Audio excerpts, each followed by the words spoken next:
Buenas tardes con todos los participantes. Les saluda Bill Lawyer. Continuamos con una sesión más del curso de Derechos Reales. El día de hoy tenemos como ponente a un gran abogado, el doctor Gastón Quevedo, quien nos disertará el tema de derechos reales principales, servidumbre. El doctor Gastón Quevedo es doctor en Derecho, magíster en Derecho Civil y Comercial. Cuenta con un diplomado en Seguridad y Defensa Nacional, es abogado, árbitro y conciliador extrajudicial, es asesor en temas de derecho laboral, administrativo, municipal, penal y tributario, desempeñando actividades tanto en entidades del Estado como privadas. Además, ejerce la investigación y docencia a nivel de pre y posgrado en prestigiosas universidades del país, conferencista en cursos y seminarios, especializado en asesoría, auditoría, control y gestión pública. Ha diseñado y desarrollado proyectos de investigación jurídica en las mencionadas áreas. Asimismo, asesora a pequeñas y medianas empresas y ejerce la práctica privada del derecho penal, económico, civil, bancario y registral y comercial. Doctor, es un placer para Bill Lawyer tenerlo el día de hoy como ponente. Muchas gracias por su presencia. Le concedo el uso de la palabra para que pueda iniciar con su ponencia. Muchas gracias. Gracias a ustedes. No sé si me permites compartir.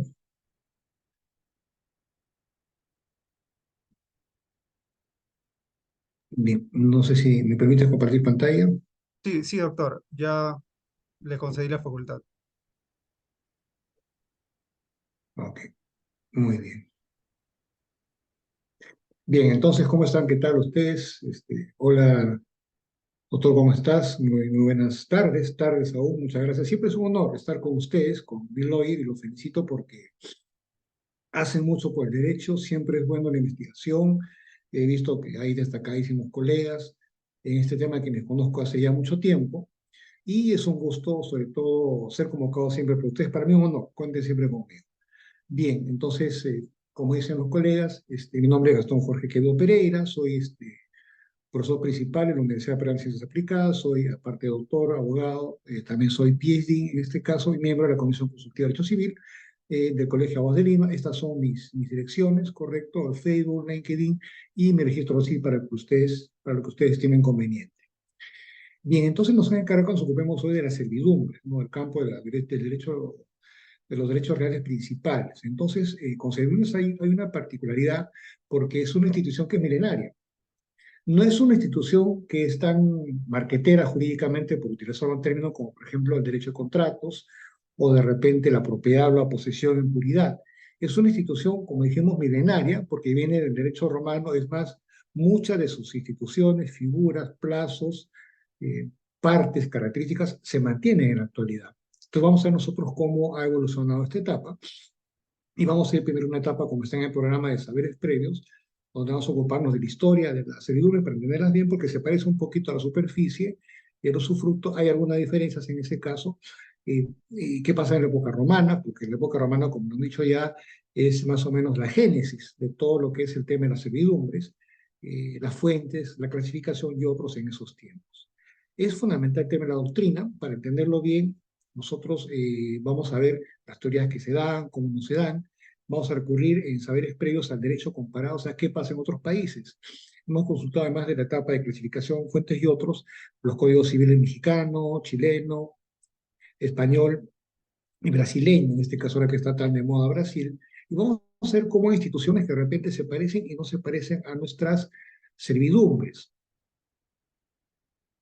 para luego dar nosotros al final un paseo por nuestro articulado. Son 20 artículos exactamente que tiene nuestro Código Civil respecto de la servidumbre. Van a ver cómo hay instituciones, repito la idea, no han variado mucho. Vamos a ver sobre todo dónde se aplica el tema de servidumbre, que no es un tema muy usual en realidad, ¿no? Y también dentro de servidumbres hay temáticas que no son tampoco tan usuales en este sentido. ¿Por qué nosotros proponemos al final un análisis costo-beneficio?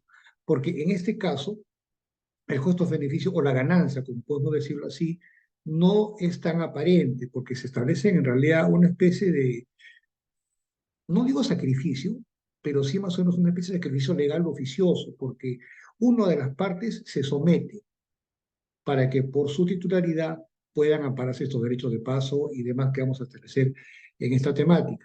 Y al final, brevemente, algunas conclusiones que de repente pudieran ayudarnos a mejor entender esta parte, esta etapa. Entonces, en cuanto a saberes previos, por ejemplo, esto, como estamos conversando, viene del derecho romano, porque se hablaba de la denominación del jus in realiam, o sea, el derecho sobre una cosa ajena, donde inicialmente desde ya se dice que trata esta temática, se beneficiaba de un fondo o de una persona determinada, esta temática. Entonces, inicialmente se habló de los derechos o servidumbres penales y personales que estaban en el código anterior del año 36 y que han sido de alguna manera un poco modificadas en los códigos actuales civiles de los años 40 en adelante, básicamente el Código Civil Italiano de 1942, que es casi una copia que nosotros hemos tomado en ese sentido, y vamos a ver poco a poco por qué. Entonces, esto se daba según que fuesen establecidos en beneficio de un predio o de una persona. Ahora, esta clasificación, por ejemplo, no ha sido seguida, como estamos viendo, por el derecho moderno, porque según este derecho no hay sino servidumbres prediales y esto sobre un predio de beneficio de el dueño de otro predio distinto en este caso. Por ejemplo, en esta alegoría que vemos acá se ve una construcción romana, donde vemos justamente pasos, desniveles y aguas también, que más o menos es la temática que tiene el tema de servidumbres, que no es difícil en realidad. Y cuando se habla de servidumbres prediales o predios o edificios, se habla de los servitutes prediorum, ¿no? ¿Qué significaba esto? Vamos a ver la incidencia que luego a mitad de la exposición tiene que ver con todo lo que vamos a ver nosotros. Entonces, esta servidumbre predial implicaba un gravamen, constituir un gravamen, sobre un predio determinado X en beneficio exclusivo de otro predio de distinto dueño, ¿no? Entonces, se daban estos elementos, ¿no? Por ejemplo, lo hemos puesto en colores y en cursivas para que se entienda mejor, ¿no? Y para que quede en el registro, nosotros podamos consultarlo cuando queramos hacerlo. O sea, se trata, y hablamos de un predio que soportará el gravamen, que es el predio sirviente, este es el predio más o menos que se somete a, ¿no? En el segundo caso, un predio de distinto dueño que se beneficiará, en este caso, que es el dominante, aparece la figura de un predio dominante, y se establece lo que llaman un gravamen, una carga. ¿En qué consistía esto? ¿No? Implicaba una limitación del derecho de dominio. O sea, usualmente el poseedor o propietario tiene pues el derecho de dominio, goce y disfrute. Pero acá se da la figura inversa. O sea, implica este gravamen una limitación del derecho de dominio para el dueño del predio, sirviente, y que al mismo tiempo debía constituir un beneficio para el dominante en este caso. O sea, en esta figura aparentemente puedo pensar que se perjudica a alguien en este caso, o sea, el titular. No es tanto así, porque el beneficio en realidad se da para varias personas y para varios pasos. Y entonces el titular del derecho sirviente era el propietario del predio dominante. Ahora, ya desde el derecho romano se han clasificado a las servidumbres prediales en urbanas y rústicas o rurales. Entonces vamos a entender eso porque no es usual hablar de servidumbres propiamente en la ciudad, propiamente no es usual. Es un tema más de campo, más de amplias superficies en este caso, pero lejos de propiamente lo que será el tema urbano. Vamos a ver eso.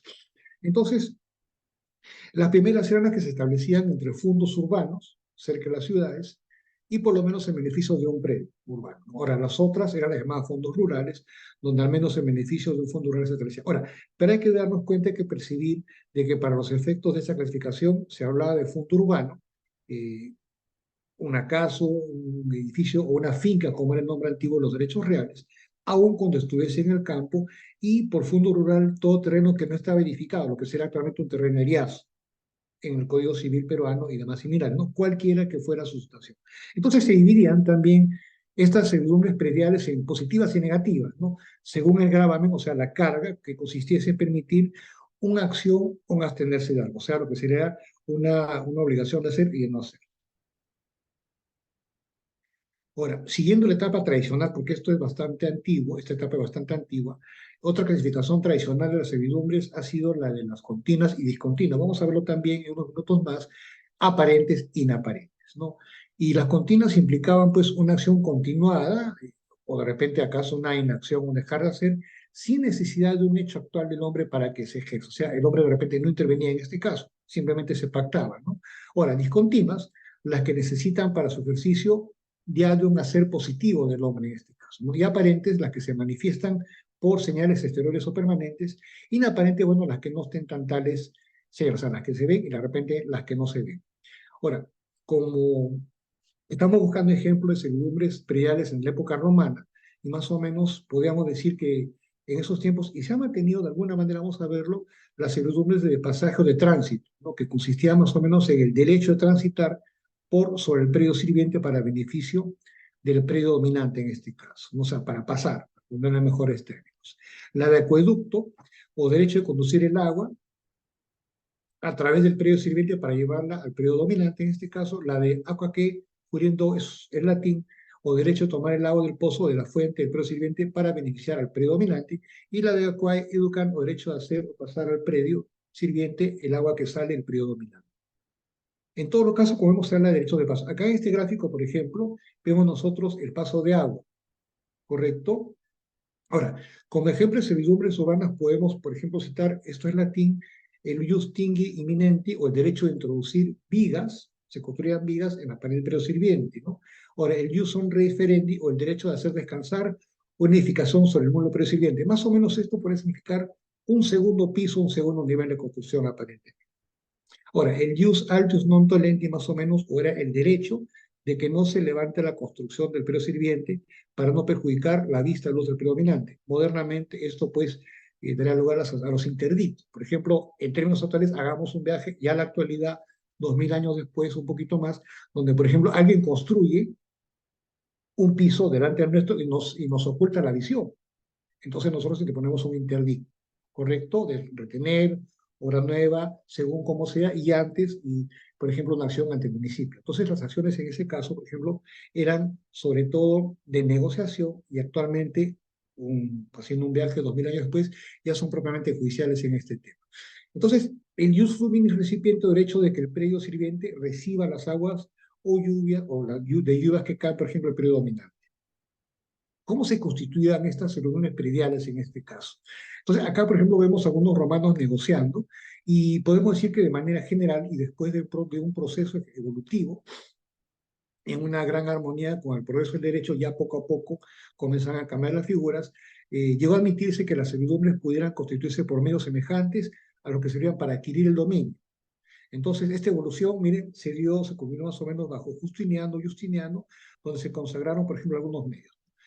La casi tradición o la cuasi tradición más o menos implicaba con causa en un contrato en pactos y estipulaciones. No, recordemos nosotros que en la época romana se habla de pactos, convenios y demás, propiamente los contratos no eran una materia recurrente y en particular sobre esta temática. Entonces convenía por las dos partes o para ambas partes constituir determinada servidumbre, o sea, de lo que hemos mencionado, y el dueño del periodo sirviente ponía al dueño del periodo dominante la posibilidad física de ejercer.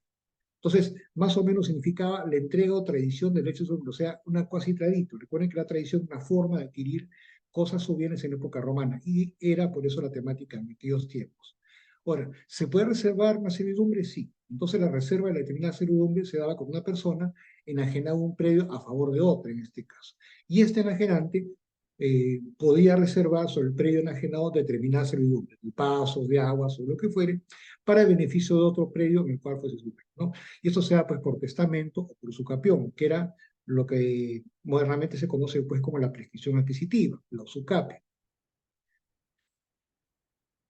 Ahora, estas servidumbre prediales que son romanas, no son en realidad tan modernas, por ejemplo, hablaban de plazos y lapsos y periodos de tiempo. Entonces, por el no uso, vamos a hablar de acciones de hacer y no hacer, o abstenciones, por el no uso durante 10 años entre presentes y 20 entre ausentes, en este caso, ¿no? Más o menos prescripción, lo que sería una especie de prescripción larga y corta, en términos modernos, por la destrucción total de uno de los predios. El predio pues se estrella por abulsión, por un terremoto y otros en este caso. De repente también por la figura de la confusión, que se conoce como la consolidación del derecho obligacional, o sea, el hecho de venir a ser los dos predios de propiedad de una sola persona. Entonces se consolida la propiedad de una sola persona y de repente pues en uso de la ya naciente manifestación de voluntad o liberalidad, la renuncia expresa o tácita de la servidumbre. Si era expresa, había que hacerlo de alguna manera formal, correcto, si era tácita era solamente por un hacer, que se interpretaba de esa manera, recurriendo entonces a lo que eran interpretaciones de actos jurídicos y otros en esos tiempos, ¿no? Y esto era de parte del dueño del periodo dominante.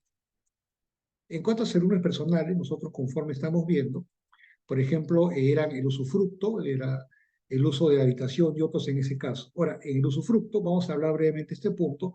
Según, por ejemplo, Justiniano, el usufructo se define como el derecho de usar, disfrutar cosas ajenas, ¿no? Pero lógicamente, esto usar y disfrutar no significa alterar la sustancia, de ninguna manera, ¿no? Y el titular del usufructo se llama usufructuario y tiene dos de los elementos o atributos del dominio. Por ejemplo, el uso y el fruto, o sea, el uso tendi, usar, el frende, o sea, fructificar. Ahora, el dueño de la cosa de que tiene otro usufructo se llama nudo propietario, es un término que se mantiene hasta la actualidad, es parte del latín antiguo en ese caso, y este gravamen constitutivo de la servidumbre consistía para la época romana, y es un tema que más o menos se ha mantenido hasta buena cuenta estos tiempos, encarecer de aquellos atributos que eran el uso y el fruto, ¿no? Y ese mismo gravamen lleva consigo el beneficio para la persona del fructuario.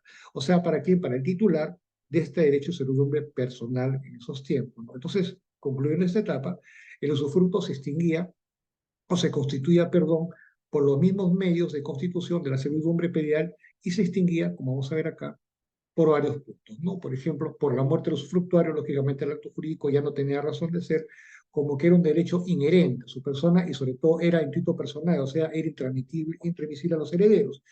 En el segundo caso, por la capitis diminutus usufructuario, o sea, a excepción de la mínima bajo el derecho justiniano, por la destrucción o el hecho físico de la cosa material usufructo, hablamos nosotros de razones ajenas a la voluntad, correcto, también por el no uso determinado lapso de tiempo, generalmente el mismo que para el usucapio o el usucapio, puede también producirse en el punto quinto la renuncia del usufructuario en beneficio del nuevo propietario, quizás por la reunión también del usufructo con la nueva propiedad, con la adquisición de esta por el usufructuario y también porque el plazo había concluido, o sea, lo que se conocía en esos tiempos como la expiración del tiempo fijado para la duración que se había determinado en esos tiempos. ¿Qué ocurría con el uso? O sea, el uso era más o menos el derecho de usar una cosa ajena según su naturaleza y destino, y lógicamente sin derechos a los frutos, ¿no? Algo parecido a una especie de mera posesión. Entonces, el titular del derecho de uso se denomina usuario y tiene unos atributos, uno de los atributos del dominio, o sea, el ius utente y el usus. Ahora, este atributo estaba limitado al ejercicio de su derecho, ¿no? Y el gravamen para el dueño de una cosa consistía en privar ese elemento del derecho a propiedad, lo que al propio tiempo lleva en sí beneficio particular a este derecho de servidumbre personal. Ahora, el derecho a habitación también, porque era un derecho de uso, pero limitado, este solamente a la habitación, nada más de una casa, que también puede ser arrendada por este titular del derecho. Y lo parece ¿qué significaba? Este derecho más o menos era de servidumbre personal y era, como era personal, era aprovecharse de esclavos ajenos. O sea, en este caso ya hablamos de un tema un poquito ajeno a lo que estamos conversando, pero tiene relación con lo que estamos nosotros tratando de manera tangencial. Entonces, estos también pueden ser alquilados por el titular del derecho.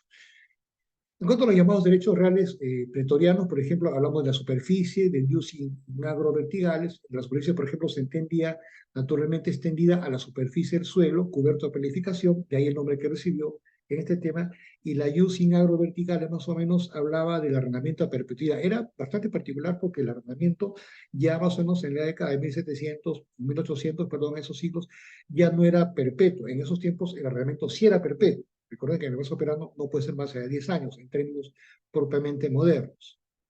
La enfiteusis, por ejemplo, una figura que también se daba, significaba más o menos plantar o sembrar, como estamos viendo acá, y esto nacía como una consecuencia del arrendamiento en tierras incultas, o sea, incultas eran no aptas para el sembrío. A lo largo de la perpetuidad y los emperadores solían dar a particulares con la obligación del colono que, bueno, te daba este predio, este bien, pero tenías que cultivar y plantar. Entonces, esta práctica fue seguida por los grandes propietarios y dio origen al derecho real del colono sobre las tierras poco a poco, que fue creada por el pretor y se llamó en su tiempo enfiteusis, ¿no? Ahora, en la época del Justinianeo o de Justiniano, se refundieron el ius in agro, verticales y los enfitetos en una sola figura, se consideraron estas figuras y se sometieron al mismo régimen legal. La hipoteca también participaba, eh, en estos casos, si bien es cierto, es un derecho real de garantía, sobre el derecho romano, y esta ahora un derecho real accesorio, en este caso derivado, destinado a garantizar el pago o honrar una deuda en ese sentido. Entonces, esta hipoteca surgió como una necesidad porque surgió lentamente, ¿no? La vida jurídica como una evolución progresiva. ¿Pero para qué? Con la finalidad de obtener una garantía para el acreedor distinta de las llamadas seguridades personales que por alguna razón, si bien es cierto, el romano era un palabra muy formal, definitivamente, tranquilamente, pues pasaban situaciones en las cuales no se honraba la deuda. Entonces, por eso nace poco a poco el tema de la hipoteca, y quien contrae una deuda, por ejemplo, le enajenaba a favor definitivamente al acreedor una cosa determinada que se llama pacto de fiducia. ¿Para qué? Para que la deuda volviera al patrimonio del deudor. Ahora, luego vino la institución de la prenda, que vamos a pasar en este caso, y posteriormente se vio el verdadero origen de la hipoteca en el reglamento de los fondos rurales, ¿no? Para garantizar al arrendador el pago del arrendamiento. Entonces, estos convenios entre arrendador y arrendatario se dieron propiamente sobre un predio rústico y el primero quedaba más o menos investido de un verdadero derecho real sobre los ganados y utensilios en este caso. Esta acción del acreedor para hacerse de posesión de las cosas grabadas, en caso de no ser pagado, se llamó acción servial. Entonces, esa institución, la que estamos mencionando, por ejemplo, se generalizó para todas las cosas, ¿no? Cualquiera que fuera dentro de esa, porque hablamos de volúmenes reales y personales en ese sentido, y también sobre el origen del crédito, que tratamos de establecer una especie de garantía, ¿no? Y esto implicaba que si se contraía una deuda, podía por un simple convenio con el acreedor grabar una garantía en pago o más cosas de una propiedad, a manera de afectación, la reciente afectación en sus tiempos. Y esta acción casi servía en hipotecaria, se dirigía en principio a obtener la posesión de las cosas grabadas en caso de que no se pase la deuda. Era una especie de ejecución de hipoteca para ponerlo en términos actuales y reales, ¿no? Y este acreedor entonces crea la posesión y la sigue teniendo a manera de prenda, o sea, más allá de prenda, manera de aprehensión propiamente o de presión mientras no se le pagara en ese caso. Eh, Surge entonces la institución de la indefinición, ¿no? Porque esto también de repente puede hacerse indefinido en este caso, y se permitió posteriormente, como estamos viendo acá, que se pueda convenir entre acreedor y deudor en caso de no pago que el acreedor pudiera vender las cosas grabadas para pagarse con su crédito. Esto va a ser una especie de remate, como lo que se hizo poner en términos actuales. Ahora, este proceso evolutivo, una vez que se dio, tiene lugar pues, sobre los bienes muebles y inmuebles en este caso, al paso que el derecho moderno solo tiene lugar sobre los inmuebles. Nos hemos arriesgado a una definición, antes de entrar propiamente a clasificación, fuentes, partes y la parte comparada y la parte local nacional. Por ejemplo, nosotros señalamos, luego de consultar a muchos autores y amigos en este caso, que se trata de un derecho real establecido sobre un periodo denominado sirviente, que es la parte, le hemos puesto pasiva, para beneficiar no a él, sino a otro predio, llamado dominante, que es la parte activa en este caso, y ¿para qué? Para beneficio o utilidad pública comunal. Más o menos significa soportar algo o una especie de no hacer, en este sentido. Recordemos que ya las legislaciones de los años 50 en adelante hablan de convenios o de repente imposición legal. Vamos a ver por qué. Entonces, en este esquema hablamos del predio dominante, donde se trataba de hacer a su costa las horas necesarias, el predio sirviente, donde no se puede escapar la servidumbre o ofrecer de repente otro establecimiento. Por ejemplo, si Luis Fernando era dueño de una finca, esto ya es un poco más moderno, que estaba antes de la finca de José Alberto de la carretera. Ahora, para que José Alberto tenga acceso en carro, a su finca o a pie, es necesario pues, que Luis Fernando le dé un derecho de paso. Esto es muy sencillo. Ahora, este camino que le da acceso José Alberto a finca se denomina servidumbre. Básicamente la esencia de lo que estamos nosotros tratando en este caso. En términos actuales, por ejemplo, es un derecho real que no personal, diferente a lo que hemos visto en la etapa romana, donde se establecen limitaciones impuestas al predio llamado sirviente y no impuestas a su dueño, o sea, al predio. Por eso no es personal, en beneficio de otro predio que es el dominante. Entonces son limitaciones no temporales, con alguna excepcionalidad en el 1037, como lo vamos a ver posteriormente, eran indivisibles, según el 1038, porque es una restricción en las facultades de uso de un predio. Entonces ya no se puede exponer total absolutamente de un predio, y esta restricción, por ejemplo, no es divisible, la servidumbre se da en favor del predio dominante, ¿no? Y en desventaja el sirviente. O sea, muchos se preguntan en doctrina si esto significa una especie de indefensión civil, de repente. Es probable que sea así en este caso, pero de todas maneras es convenida, es respetada y se da. No existiría pues una figura de abuso, definitivamente, porque es algo finalmente consensuado, o si no, por amparo de la ley o interés público que se da posteriormente. Entonces, tampoco se constituyen elecciones personales de hacer a cargo dueño o dueño del periodo sirviente. Ojo, y hemos puesto acá, toda servidumbre debe, lo he puesto en grande, significar ventaja, utilidad económica al periodo dominante. Porque si no es así, entonces la figura de servidumbre no se justifica en este caso. Muchos se cuestionan si de repente hay igualdad, parece que no la hay. Ahora, modo de adquisición de las servidumbres, ¿no? Por ejemplo, hay cuatro aspectos para más o menos explicar esto. Entonces, se considera, por ejemplo, la constitución propiamente de la servidumbre, también por un acto inter vivos, y bueno, a disposición de última voluntad, y en este supuesto la servidumbre queda constituida a la muerte del imponente, más o menos del causante propietario.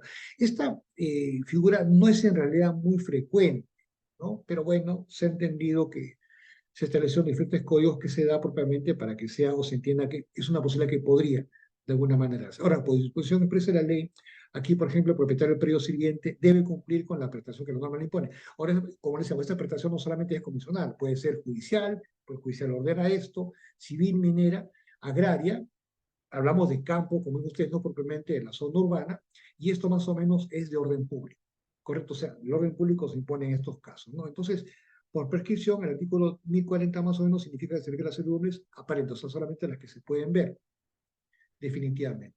Ahora, la clasificación que estamos acá, por ejemplo, habla de servidumbres continuas y aparentes, le hemos puesto resaltado, subrayado para verse mejor, la de, por ejemplo, un acueducto, las de luz, acueducto, cuando funciona por un canal visible en este caso, las continuas y no aparentes, por ejemplo, una servidumbre de acueducto, el acueducto no se ve porque es subterráneo, las discontinuas y aparentes, por ejemplo, las de paso, ¿no? Que funcionan por un camino desconocido y concretamente determinado, y también las discontinuas y no aparentes, las servidumbres de paso cuando ellas se ejercitan indistintamente, ¿correcto? Por cualquier lugar, no por una sola vía, concretamente cuando se determina.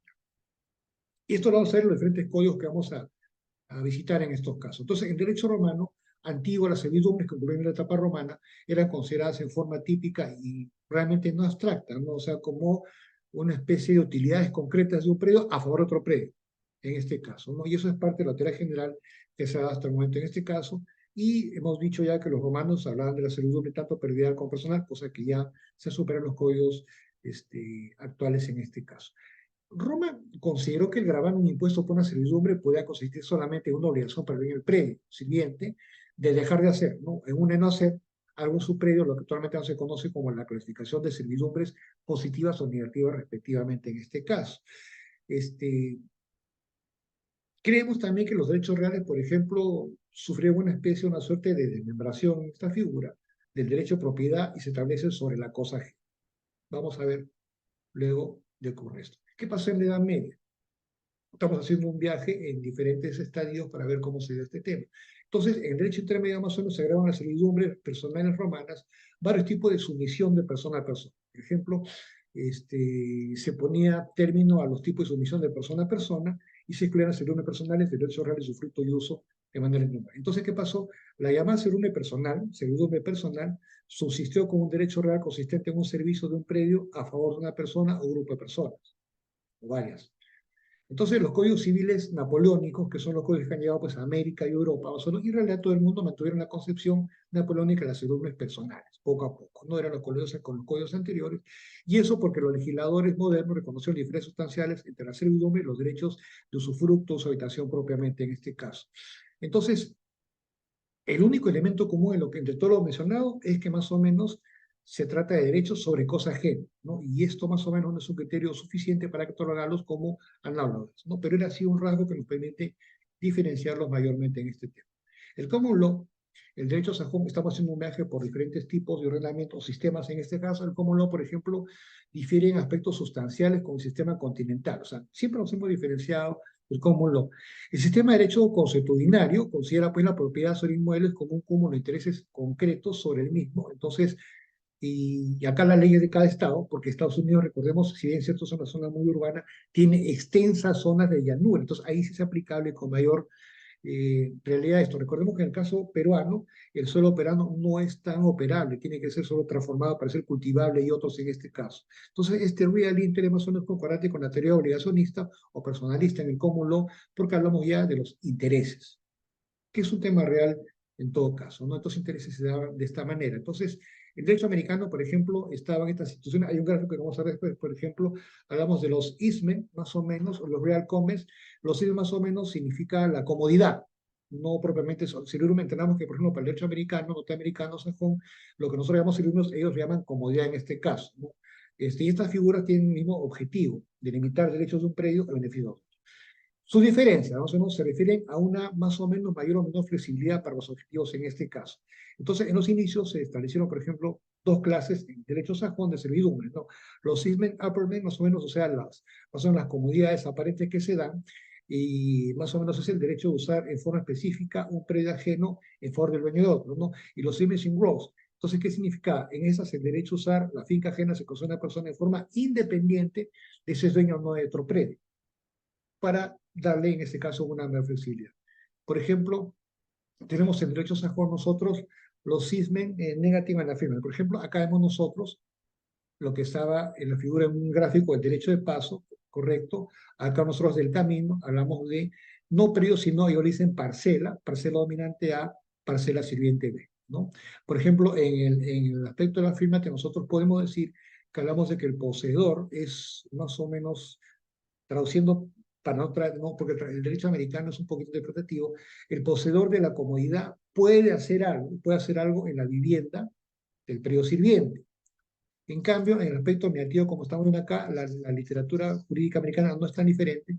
Por ejemplo, acá se lee que el poseedor de la comodidad, o sea, de la servidumbre, le llaman ellos comodidad, puede prevenir algo para ser hecho en la vivienda sirviente. La diferencia acá, debe, y acá se dice puede. Como ven, da para bastante margen de maniobra esta figura en este caso. ¿Qué pasaba en el Código Civil español? Por ejemplo, la servidumbre, en el artículo 530 más o menos, es un gravamen impuesto sobre un inmueble en beneficio de otra perteneciente a distinto dueño, en este caso. Y más o menos se da en posibilidad de continuar servidumbre en provecho de una o más personas de una comunidad a que no pertenezca a la ficha grabada, ¿no? Más o menos lo que sería, antiguamente conservaban un poquito las servidumbre personales en este caso. Hablan también sobre positivas y negativas. En el caso chileno, por ejemplo, en el artículo 820, ellos mencionan el tema de la servidumbre predial, o simplemente servidumbre, implica básicamente que un gravamen impuesto sobre un predio de utilidad de otro, distinto en este caso, ¿no? Y ellos, por ejemplo, decían, tenemos sobre una cosa sin respecto a determinada persona en este caso. Entonces, hay un tema particular. La legislación civil chilena, por ejemplo, no menciona la posibilidad de establecer servidumbre en beneficio de comunidades. Es algo bastante raro. No habla de la posibilidad de beneficiar a comunidades o personas en este caso. En la traducción del derecho civil brasileño más o menos se lee que la servidumbre proporciona utilidad al edificio dominante, dicen ellos edificio dominante, es poner la traducción del portugués, y grava el edificio sirviente que pertenece a dueño distinto y se constituye mediante declaración expresa, correcto, sus titulares, ya sabemos por testamento o por ejecución posterior, registro civil de bienes raíces, ahí se le llama bienes raíces a los bienes inmuebles. También se señala que el ejercicio indiscutido contiene una aparente servidumbre, acá decimos servidumbre aparente, durante 10 años, acá hay un plazo, de conformidad con este artículo 1242, que hace, autoriza al interesado a registrarlo a su nombre. Una especie de prescripción en este caso, en el registro de bienes, algo que nosotros no tenemos necesariamente, con la sentencia que tenga por consumada como válida este título. Nos hablamos de una especie de prescripción adquisitiva de buena fe, ¿correcto? Ahora, si el poseedor no tuviese título, el plazo de posesión será 20 años, o sea, se dobla en este caso. Lo que acá sería de mala fe en este tema, ¿no? En el caso operal. Ahora, el propietario de una servidumbre puede realizar todas las obras necesarias, se llama el término necesarias, para su conservación, y eso habrá que ver qué significan obras necesarias en este caso, ¿no? Y si la servidumbre pertenece a más de una edificación, los gastos se tienen que prorratear, se deben operando para que se repartir entre los respectivos propietarios. Ahora, las obras a que se refiere el artículo anterior deben ser realizadas por el propietario del predio dominante, si no se dispone expresamente en el título lo contrario, y cuando la obligación incumbe al dueño del bien sirviente, en la traducción que hemos hecho nosotros en portugués, más o menos tratando de engarzar en el tema de los derechos reales, podrá exonerar, ojo, exonerar es el término que utiliza el Código Civil brasileño, exonerar, abandonar total o parcialmente el inmueble por totalmente. Es un poquito particular, ¿no? Por ejemplo, que se pueda exonerar total o parcialmente el inmueble dominante, o sea, si hicimos total o parcialmente, imagínense un predio de repente, acá sí se habla de predios propiamente, de 10 pisos, de repente me voy de un piso y dejo los restantes 9, más o menos podría entenderse algo de eso, ¿no? Y al final se lee que si el propietario del edificio dominante se niega a recibir la propiedad de siervo, parte de esta le corresponderá pagar las horas en este caso. Consultando con amigos brasileños, dicen que más o menos acá podría darse la figura de una especie de pago por consignación, como hacemos en el caso nacional, ¿no? O sea, un tema no contexto para cumplir con la obligación en este sentido. El dueño de los bienes sirvientes no va a poder, miren qué particular, no podrá en modo alguno obstaculizar el ejercicio legítimo del ser humano. Lo he puesto acá en negritas y cursivas para más o menos graficar la figura, que es un tema que nosotros no tenemos y nos parece interesante en este caso, ¿no? Ahora, fíjese la norma brasileña, no podrá en modo alguno, o sea, bajo ningún concepto obstaculizar el ejercicio legítimo de la servidumbre. ¿Por qué legítimo? Porque ya se ha constituido, entonces ya da derechos a hacerlo. Y la servidumbre está en condicional, puede ser trasladada de un lugar a otro por el propietario, el edificio sirviente y a su costa, ¿no? Y si en nada disminuye la ventaja del predominante o por su propietario, sea un momento de considerarle su utilidad, ojo, y no dañar el edificio sirviente. Acá utiliza el término del vocablo edificio. Ahora, esta servidumbre, por ejemplo, se va a restringir a lo que el edificio, dicen ellos, necesite nada más, evitando en lo posible agravar la carga al sirviente. O sea, el Código Civil brasileño, si estamos apreciando, estimados participantes y colegas, por ejemplo, cuida mucho lo que será nosotros el abuso del derecho, o más o menos una especie de aparición de estado de defensión en favor de la persona que se ha sometido a su premio. Ahora, estas segundas, por ejemplo, son indivisibles, subsisten en el caso de división de bienes en beneficio de cada una de las partes, lo que tenemos nosotros también en Código Civil Penal, como vamos a ver, y hablan de las expropiaciones, ¿no? Que no están necesariamente en el caso nacional, y salvo en el caso de expropiaciones, la servidumbre una vez inscrita solo se extingue respecto al tesoro, pero cuando se cancela o cuando se paga en este caso.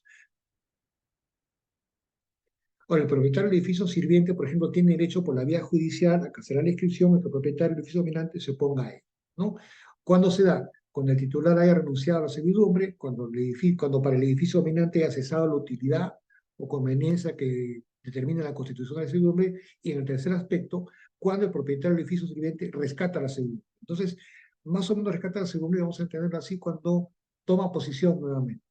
Es más o menos la interpretación que podemos hacer nosotros en este tema. ¿Cómo se extingue la servidumbre? Por la combinación de los dos inmuebles en el dominio de una misma persona, que es la llamada consolidación en el ámbito nacional, por una especie de supresión de las respectivas obras como consecuencia del contrato, o de repente por el no uso, el plazo de 10 años continuos en este caso. ¿Qué pasa en el ordenamiento civil mexicano, el Código Civil mexicano? Por ejemplo, la servidumbre a un gravamen real impuesto sobre inmueble es un beneficio que se da y pertenece al dueño distinto dueño en este caso. Y el inmueble se llama predominante y el que lo sufre pero sirviente. O sea, no hay en realidad mayor novedad. Fíjense lo que dice el 1058. La servidumbre consiste en no hacer o en tolerar, correcto, que es importante este tema, y acá la parte en rojo y cursivas, muy similar a la parte nacional, que vamos a hacer en unos minutos más, expresamente por ley o acto que se constituye, o sea, por ley o por convenio de las partes en este tema. Y se habla pues de reuniones continuas, discontinuas y demás que nosotros también hemos visto. Son aparentes, como vemos acá, las que se anuncian, ojo, por obras o signos exteriores dispuestos para sus aprovechamientos, una represa y otras construcciones que puedan darse en este caso. Las no aparentes son las que no son exteriores, por ejemplo, pueden ser subterráneas en este caso, las semoventes en el derecho romano antiguo, las servidumbres son inseparables del inmueble que activo o pasivamente pertenecen y también son no divisibles. En el 1067 una particularidad, las servidumbres traen su origen de la voluntad del hombre o de la ley, como estamos viendo, o sea, por convenio o por mandato legal, y las primeras sean voluntarias, las segundas legales. Se menciona con especial énfasis en el Código Mexicano el tema de la utilidad pública y privada conjuntamente. Entonces, eso es algo muy importante porque se sinceran criterios legales, porque una servidumbre se va a dar, en realidad, se quiere por utilidad pública, pero también privada conjuntamente cuando se establezca por una necesidad, de todas maneras, ¿no? Sí mencionan ellos el tema de la prestación agrícola, cosa que Chile no menciona en su Código Civil, en este caso, y ellos, por ejemplo, señalan que si no se ponen de acuerdo los interesados, lógicamente se recurrirá a la vía judicial, pero se habla de un peritaje en este caso y audiencia de interesados, ¿no? En el 1075, por ejemplo, se aplica en que sea necesario desembarazar algún premio de las materias cuya acumulación o caída impida el curso de agua. Más o menos significa esto, consultando con el tema pertinente, que desembarazar significa, para términos civiles, más o menos significa poner hitos, fronteras o mojones. Mojones es el término que se pone, o separadores de predio en este caso. ¿Qué pasa con el tema de los acueductos? Por ejemplo, se establece una servidumbre legal del acueducto, donde se ve, por ejemplo, como estamos viendo acá nosotros, que el que quiera, en Código Civil mexicano, el que quiera usar agua de que pueda disponer, tiene derecho a hacerla pasar por fondos intermedios. ¿Qué se resalta acá? Con obligación de indemnizar a sus dueños, así como a los de los precios inferiores, solo que se filtre en este caso o caigan las aguas.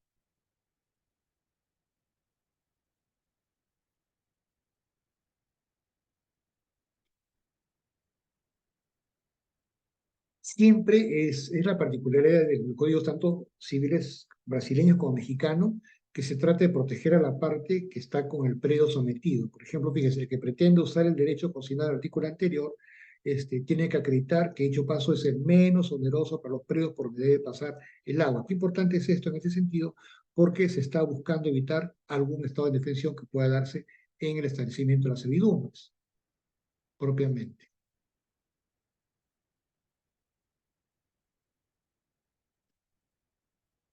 Ahora, en el caso de 1081, cuando se pretende el paso de aguas, en el caso mexicano, se deberá pagar en proporción a la cantidad de esta. Entonces, ¿cómo se establece eso? Tiene que ser con un peritaje, con una negociación. Necesariamente se habla constantemente. Ellos sí son bastante prolijos porque solo tenemos en la ley de aguas, pero acá ellos a nivel código hablan de acueductos constantemente. En este caso, materiales, uso y reparación para este tema. Se ocupan de la servidumbre legal y convencional, por ejemplo, y está justamente en condicional, ¿no? La ley del propietario de un predio puede imponer gravámenes en beneficio de otro, o sea, no se señala de que tendrá que pasar en este caso que den derecho al dueño predominante para practicar ciertos actos del uso del predio sirviente en este tema, ¿no? Y estamos propiamente en el caso peruano, como estamos viendo esto, ¿no? Ahora, ojo, al establecer nosotros la servidumbre legal o convencional en estos artículos, por ejemplo, sometió el establecimiento de servidumbres para utilidad pública y comunal, lo que sí expresamente tenían los códigos anteriores. Y cosa curiosa, porque en el año 84 que sea nuestro Código Civil, estábamos todavía en la época de la legislación socializante, no era una legislación teneveral. En este caso, era bastante curioso en este tema.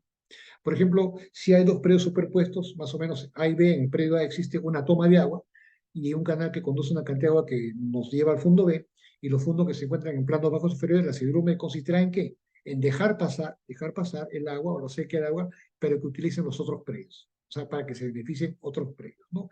Entonces será predio sirviente el A y dominante el B, en este caso. En esta casación, por ejemplo, se resolvió este tema del colegiado, dijo de que debido a que existen intereses contrapuestos, al final, ¿qué pasa? ¿Qué ocurre? Procede a imponer gravámenes en beneficio de otro, porque el interés es contrapuesto en este tema. En cuanto a servidumbres, por ejemplo, son inseparables de ambos predios, solamente podrán transmitirse con ellos y también con su propietario, es un principio de asesoría en este caso. ¿Qué señalamos? ¿No? De que esta característica más o menos obedece a la naturaleza misma de la servidumbre, porque se dan por la necesidad que un predio tiene de otro. O sea, el predio dominante requiere otro predio sirviente para adquirir utilidad a fin de ser explotado económicamente. Algún ejemplo hemos puesto, en el caso de un predio que se encuentra en un enclave, ¿no? En una zona alta, requiere otro predio para poder salir a la vía pública, ¿no? Porque si no, ese terreno encerrado no cuenta con utilidad alguna. Y si no tiene utilidad, entonces la razón de ser la servidumbre no se va a dar. No tendría ninguna necesidad de establecerse una servidumbre en este caso. La perpetuidad. En el caso local, las servidumbres son perpetuas, salvo imposición legal o pacto contrario. ¿Por qué decimos salvo? Porque aparentemente son, pero el pacto legal per se dice que podría variar este tema. El caso, por ejemplo, de Gregorio Corilla, por ejemplo, más o menos después de más o 2 años, sin mayor fundamentación y litigio su parte, se dispuso lo contrario en este caso, en esta sentencia. El colegiado que dijo que los hechos descritos en la demanda no configuran un supuesto de vulneración del derecho a la libertad de tránsito. O sea, no hay libertad de tránsito en este caso, no proceden los procesos constitucionales en ese sentido y por eso se declaró improcedente esta demanda en ese sentido. Ahora, hablando de la indivisibilidad de la servidumbre, por ejemplo, son indivisibles, por consiguiente, como estamos viendo acá, la servidumbre se debe entera a cada uno de los dueños del predominante y por cada uno de los sirvientes en este caso. No se puede fraccionar, es más o menos el análisis que hacemos en este tema entre los dueños del predominante y los del sirviente, y más o menos qué significa, ejemplarizando. A ver, que si son varios los titulares de la finca dominante, su titular finca pues, es un término doctrinario bastante común en la zona dominante, entonces cada uno de ellos tiene el íntero del derecho para ejercer la servidumbre y no parte de acuerdo o su porcentaje. Entonces, si son varios titulares de la finca sirviente, cada uno de ellos tiene el íntero y el deber de tolerar la ignición ajena. Entonces, fíjense, es bastante particular porque no se trata de rigidez, se trata que de alguna manera se podrá hacer una especie de aprovechamiento de una servidumbre establecida en favor de varios titulares en este tema. En contra de la división del periodo dominante, el escenario nacional señala que si el periodo dominante se divide, la servidumbre va a subsistir en favor de los adjudicatarios que la necesiten, ojo, pero sin exceder el gravamen del periodo sirviente. Similar a la funda mexicana brasileña que decían en lo posible no se va a perjudicar a los demás en este caso. Entonces, como vemos acá, se reproducen así, bueno, tantas servidumbres como porciones que están devenidas en este caso. Ejemplo, para mejor ver este tema. Por ejemplo, sobre un predio A y en beneficio de B exista, por ejemplo, una servidumbre de tránsito y producida a la vez del predio B en los tres lotes, por ejemplo, B1, B2, B3, cada uno de estos propietarios se puede lotizar en la venta de los mismos, va a ser titular de la servidumbre y podrá utilizar en consecuencia el paso que se ha establecido. Entonces, eh, por los titulares y la pluralidad hemos encontrado una definición antigua de Martin Gold, pero creo que es cierta, de una servidumbre se producen de repente varias servidumbres. En caso de servidumbres aparentes, por ejemplo, estas servidumbres aparentes pueden adquirirse por prescripción mediante la posesión continua durante 5 años con justo título, buena fe durante 10 años sin estos requisitos. No se dice mala fe, pero más o menos podemos entender que sería una figura decidida. ¿Y por qué no se puede tener mala fe? En la exposición de motivos del Código Civil, por ejemplo, en los debates excluyamos tener mala fe, porque en este caso es una figura tan delicada, porque a la vez figuran elementos convencionales y legales. Entonces, excluyamos el término mala fe para una mejor armonía entre los diferentes propietarios o titulares de paso que podrían estar concurriendo. Entonces, la previsión de servidumbres aparentes se encuentra ligada al hecho de que estas son públicas. Entonces, ¿qué es lo que ponemos como ejemplo? Basta que se haga un cartel donde está la servidumbre para que saque la carta. O sea, yo digo, esto es aparente y se acabó. No hay ningún problema con ello. El usufructuario puede constituir servidumbres por el plazo del usufructo como tiene propietario. Entonces, más o menos, recuerden el tema de los 99 años, que tienen más o menos el usufructo en ese sentido. Y, por ejemplo, cuando sale servidumbre sobre predio sujeto a copropiedad, por ejemplo, decimos que el predio sujeto a copropiedad puede ser grabado con servidumbre, ¿no? En condicional, ¿no? Si prestan su asentimiento a todos los propietarios, hablamos entonces de negociación y asentimiento, ya no de imposición en este tema. Ahora, si hubiera copropietarios incapaces, ¿no? Se va a requerir, lógicamente, autorización judicial y tiene que observarse lo del artículo 87 sobre la incapacidad de las personas, en cuanto sea aplicable. Fíjese en cuánto fuese aplicable, ¿no? Y el copropietario puede adquirir servidumbres en beneficio del periodo común, aunque lo ignoren los demás copropietarios, pero siempre va a tener que haber un pase judicial para ver este tema. La extensión de las servidumbres. El artículo 1043, por ejemplo, nos dice de que la extensión y demás condiciones de las servidumbres se rigen por el título de su constitución y en su defecto por discusión de este código en este caso. ¿Qué pasa si hay duda? Toda duda sobre la existencia de servidumbre, sobre su extensión o modo de hacerlo, se interpreta, ojo, en el sentido menos gravoso para el periodo sirviente. Acá sí recogemos nosotros la fórmula mexicana y brasileña. Ojo, se interpreta en el sentido menos gravoso para el periodo sirviente para hacerlo menos oneroso, ¿no? Pero sin imposibilitar o dificultar el uso de la circunstancia. Más o menos la norma dice, en este caso dice, lo menos gravoso se puede imponer, pero sin obstaculizar la razón de ser de la circunstancia en este caso. Entonces, este vínculo que denominamos económico de dos predios tiene que desarrollarse pues, de tal forma que el gravamen de uno de ellos no le represente ninguna carga demasiado pesada, en este caso, donde asumir al sirviento, al título del predio sirviente. Pero pensamos que si no hay proporción a la utilidad que genera el predio dominante, o sea, la utilidad que genera el predio dominante no justifica el gravamen, entonces en su proporción debe responder a lo estrictamente necesario. Ahora, nuevamente, en caso de duda para el ejercicio de la servidumbre, la interpretación debe realizarse siempre en el sentido menos gravoso para el presidente. Por ejemplo, nosotros más o menos que la duda favorece al sirviente. Sería una especie de dubio pro sirvientes, en este caso, ¿no? Lleva al ámbito civil. Ahora, esto se basa en el principio de que la propiedad, como regla es, sabemos, ilimitada, entonces las restricciones en su libre ejercicio deben interpretarse de manera restrictiva definitivamente. El colegiado señaló de que debido a que existen intereses, esto también se aplica al 1034, y la sulitis es justificada, entonces el aspecto de la gravosidad también. Entonces hay que tener en cuenta que se han constatado en otros que en efecto el demandado ha realizado actos que implican la erosión del ancho de la servidumbre. Entonces, ¿qué pasa? Sí se puede establecer alguna gravosidad en ese sentido. Pero la servidumbre no opera sola, hay que construir y constituir obras físicas en ese caso. Entonces, ¿qué ocurre?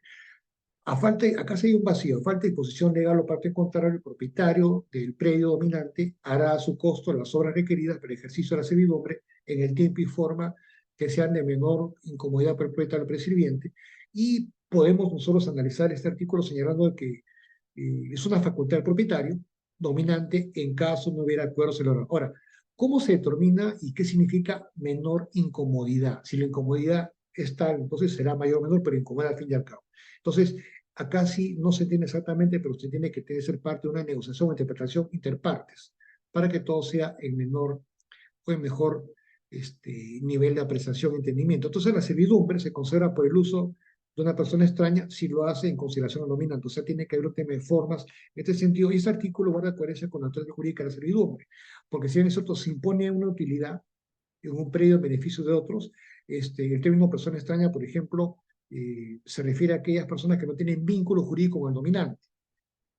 A manera de ejemplo, por ejemplo, A usa un predio sin tener relación amical, familiar o comercial con B, que es propiamente el titular del predio dominante. No es posible aumentar el gravamen. Entonces, el propietario del predio dominante no puede aumentar el gravamen, el predio sirviente, por hecho por acto propio, y esto, por ejemplo, pensamos que es coherente y justo porque lo contrario pues, sería un abuso del derecho, porque arbitrariamente pues, el titular del predio dominante no puede aumentar el gravamen del predio sirviente, porque por sí o de por sí la servidumbre, pues ya de por sí la servidumbre limita los derechos del propietario del predio sirviente. Entonces merma el valor económico del predio, porque el valor está mermado, porque no se puede utilizar y poner definitivamente. Entonces, consentir que se aumente de por sí o de parte, pues sería de manera unilateral un abuso total del derecho en este caso. Ahora, diferente es el caso que las partes convengan, ya no era ningún tipo de abuso, ni tampoco imposición en este sentido. En 1047 menciona de que el propietario del predio sirviente no puede impedir el ejercicio o menoscabar el uso de la servidumbre. Si hay alguna incomodidad, inconveniencia, no puede hacerlo en este caso, ¿no? Si por razón del lugar o de servidumbre les incomoda, podrá ser variado, o sea, podrá negociar eso, pero impedir, no. ¿Por qué? Porque es la razón la contraparte del artículo que hemos visto anteriormente, porque así como se le exige al propietario predominante no meter gravamen, ¿correcto? Para servidumbre también se le prohíbe que el propietario, el predio sirviente, prohíbe el ejercicio para el segundo. Entonces, esto conforma uno ya de los deberes nuevos del propietario conforme estamos viendo. El propietario de los predios, por ejemplo, puede grabar con una servidumbre en el piso del otro y, lógicamente, entendamos la naturaleza de la servidumbre, nadie puede sufrir de un gravamen sobre su mismo bien. Y eso está en esta jurisprudencia del Tribunal Registral.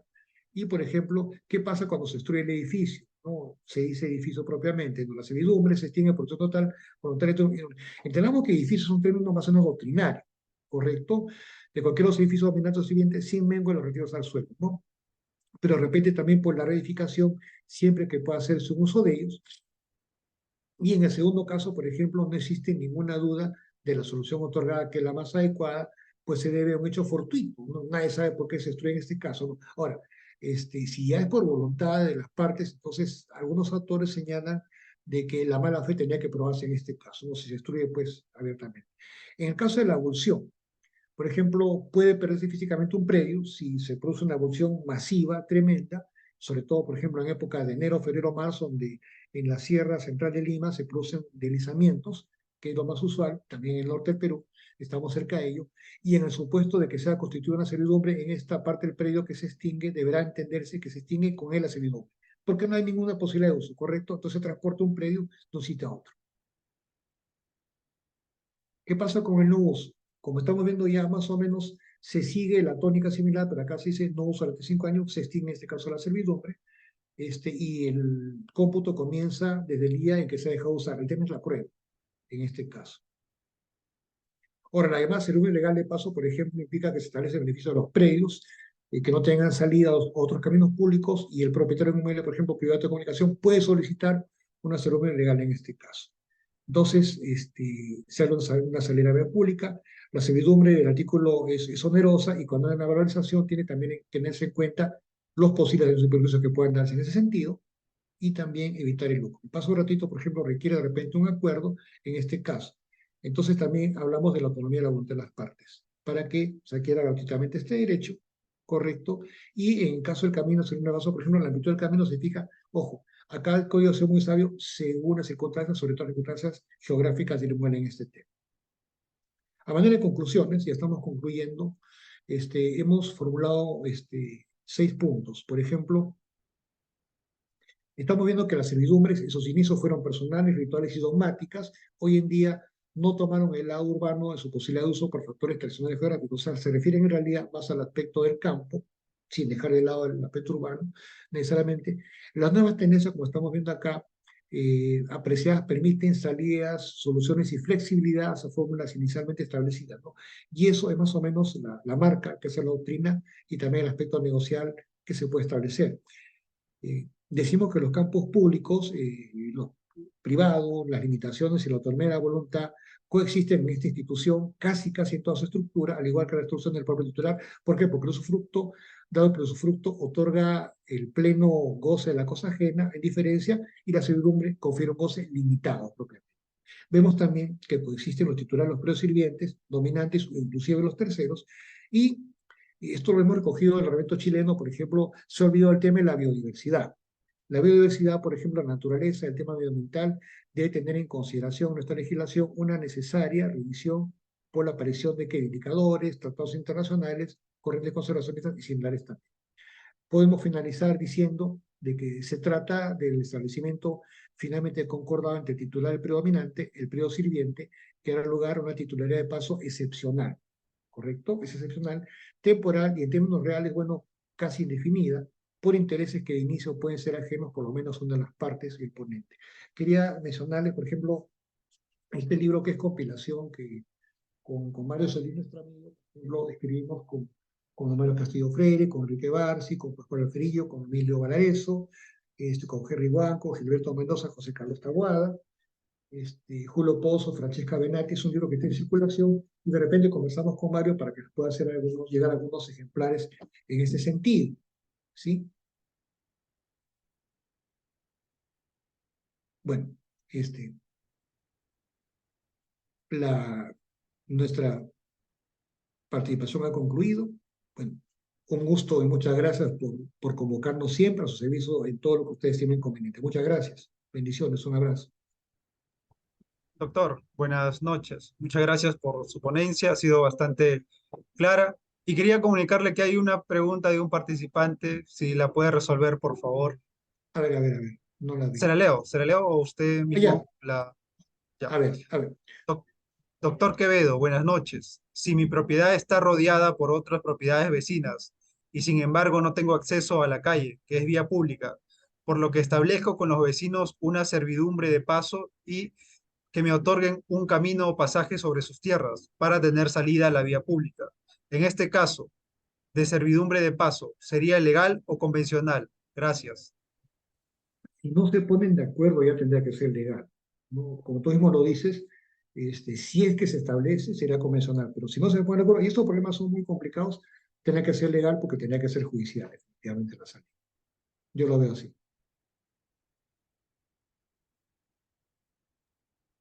Bueno, con eso ya damos por finalizada la sesión programada. Muchas gracias, doctor, por dar respuesta a la interrogante. Ha sido una excelente ponencia, bastante clara y de verdad, seguimos esperando en un futuro contar con su amable participación para futuros eventos que desarrollará Biloyer. Siempre será loable tenerlo como ponente. Que tenga una excelente noche, doctor. Muchas gracias. Y para mí un honor. Cuente conmigo siempre que me convocan. De verdad, un honor estar con usted y felicitaciones nuevamente por la forma como continúe con derecho y un abrazo para todos ustedes. Cuídense mucho, hasta siempre. Muchas gracias.